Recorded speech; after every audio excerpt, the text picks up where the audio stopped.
Hi everyone, I prepare for you a special video how to install laminate or vinyl flooring on stairs. It's not only regular stairs. I got a project which is with bunch of different steps. So I got regular steps, I got window stairs, I got stair with small return riser and nosing, and also a regular landing. So let's go to start. So if I have so many different steps, first of all I start from the window stairs. So window stairs I install first of all tread, and then I install riser. Riser should be on top of the tread, because side of the window stairs were making very tight to the walls, but back side of tread, it's have some gap, and this gap we will cover with riser. So regular stairs, first of all we install riser and then install tread. So this is a little bit different. So to make it more easy process, I do window stairs first. So here is, you can see how I'm pre-cut first riser, and then I pre-cut nosing, and after that I measure tread. This treads almost a triangle shape, and I'm using some scrap. You see, I'm not using full boards. I'm just for this tread you can use all material to save full boards. You have to measure very precise, and then make cuts.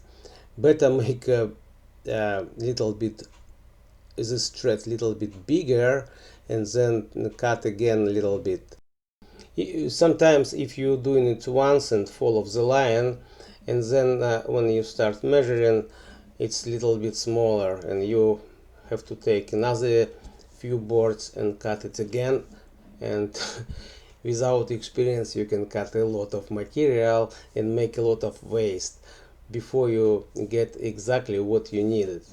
So just try to make it a little bit bigger and fit to this to this place.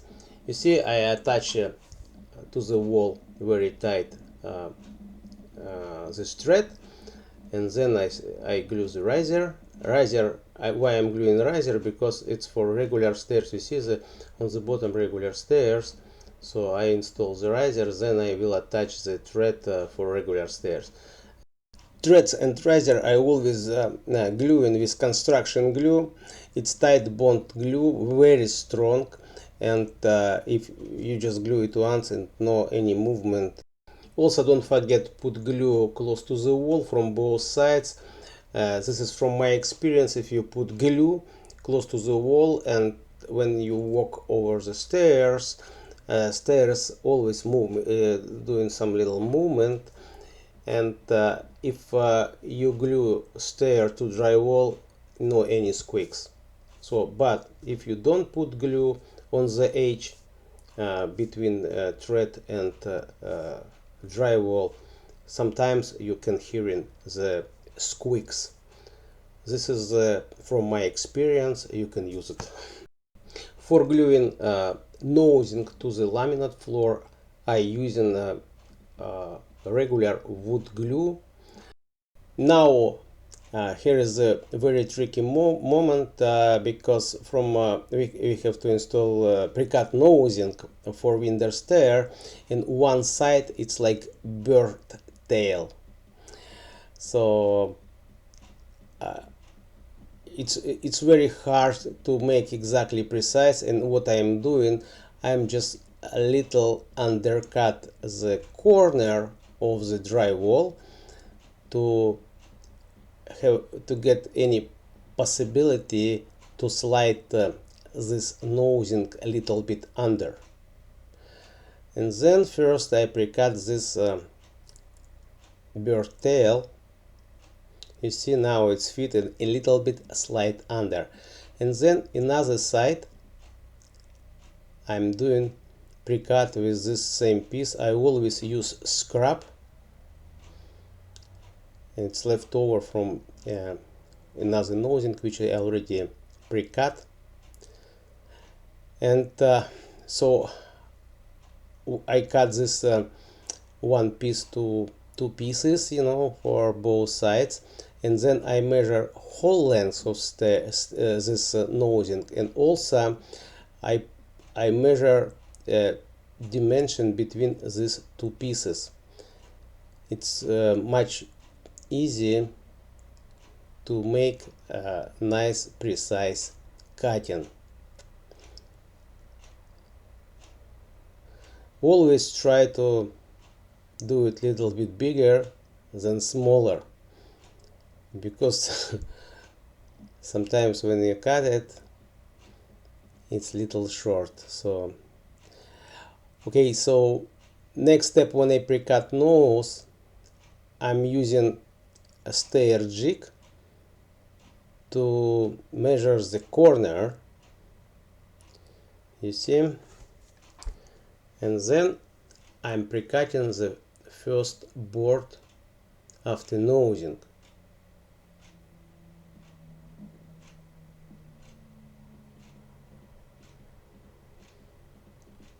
So now I have to measure again with stair jig.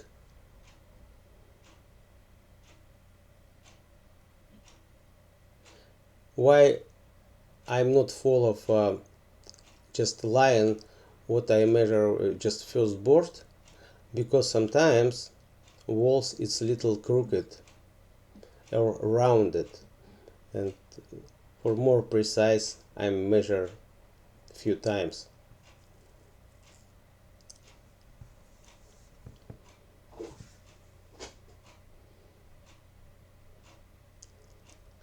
This stair, it's more trouble, most trouble. This one and another one which is on top, small triangle.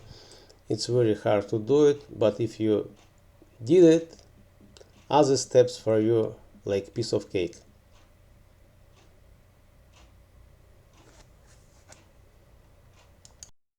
When you preparing threads for window stairs, make sure both sides to the walls it should be tight, but side to another stairs you can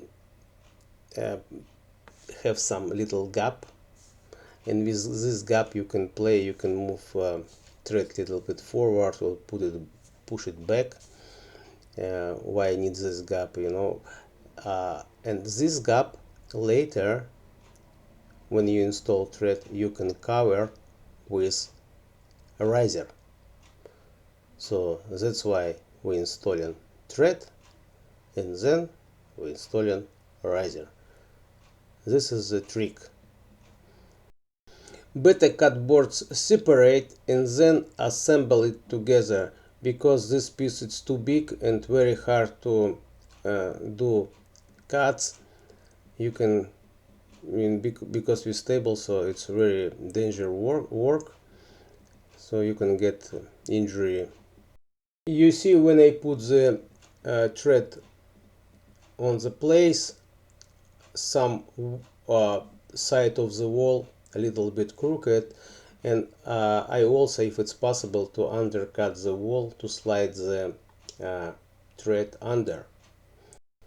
Now I will show you some very simple installations. This is the regular steps.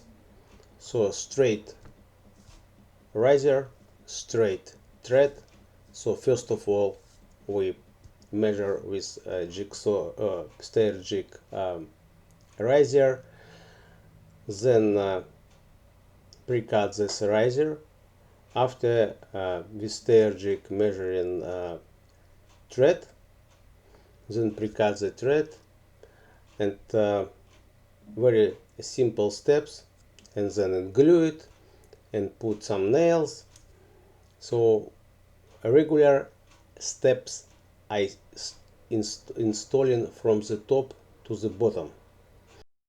I got a question from comments why I'm doing from top to the bottom, why I'm not installing first of all thread and then riser. So here's the two things. First of all, so when you step to the thread, if riser on top of the mounted on top of the thread, sometimes thread going a little down on the middle and you can see gap. It's first thing. Another thing, I don't wanna walk on the fresh stairs, so I install it. When I come to next day, it's completely dry and nice, no gap, everything completely nice. I hope I answer. So another things was here. So sometimes when you're doing thread or riser, it's not so wide like needed, and you see, and pieces what you have to install very small. So when you install piece, glue it, and if it's possible to put some nails, because this small piece can unlock from the this board in the future. Now I'm doing a regular landing, very easy install. I'm using a stair jig to measure the nosing, and I measure first board, and then I install whole boards. I'm very happy. This board little bit longer than landing, easy to install. Don't need to join pieces together from side to side. And some guys ask me what direction it should be landing. Landing should be always with main floor direction. For sure, if you want something different, you can change, but rules we have to follow main direction of the floor. So here is another tricky things how to install with small return riser and nosing. So I pre-cut this small piece and riser 45 degree. I don't want to use cap to cover this joint riser with this small piece, so that's why better very careful cut 45 and glue it together and put some small nails, 23 gauges. It's really good, and will be looks pretty nice. So nosing I pre-cut it as well, and make also small return. You see, very easy. I hope this video was very helpful for you. If you have any question, don't hesitate, ask me. I always answer you. See you next video.